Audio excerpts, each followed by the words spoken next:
Hi, everybody. This is Dr. Jeffrey coming to you. Today, I want to talk a little bit about overload and just how sudden overload can happen, and then some things that we can do about it. And I'm going to show you what the main strategy that I've been doing for overload as well. So overload is a situation, a neurological situation. It's just like any neurological event, migraine or headache. It is something that happens suddenly, and it can be very debilitating for someone. Um, and what happens is there's a couple of different situations. It could be sensory information throughout the day is affecting our nervous system and coming in to the point where our brain can no longer handle it the way that it would normally be able to filter. We take in sensory information from light, from sound, from our environment, and then we have to synthesize, filter that with our brain.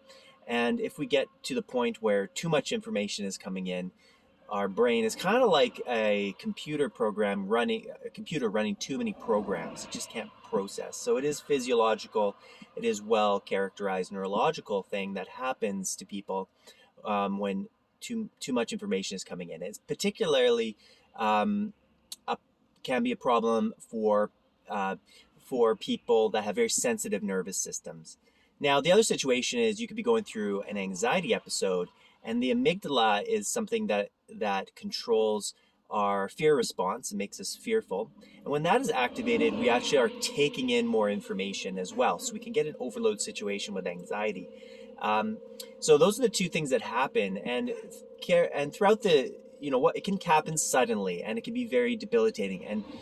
And from my experiences, because this is something that I've experienced for many years, is that I almost get fearful of going out into the world in fear of this happening suddenly, because it's very hard to talk, it's very hard to think, and it's almost painful pushing through it. Now, the one thing I want to say is when you experience this, there's only one way out, really, and that's just to shut the brain off or calm the brain or ground the brain in some form or another. There's no really other way out of it. We can push and push and push and push, but it's not going to get any better. Just like if you have a computer running hundreds of programs, it's not going to get better until you shut the programs down and restart it. So a sensory break, where you can sit and kind of almost have a power nap kind of situation, is one of the most effective ways out of it. And it really only has to be 5 to 10 minutes.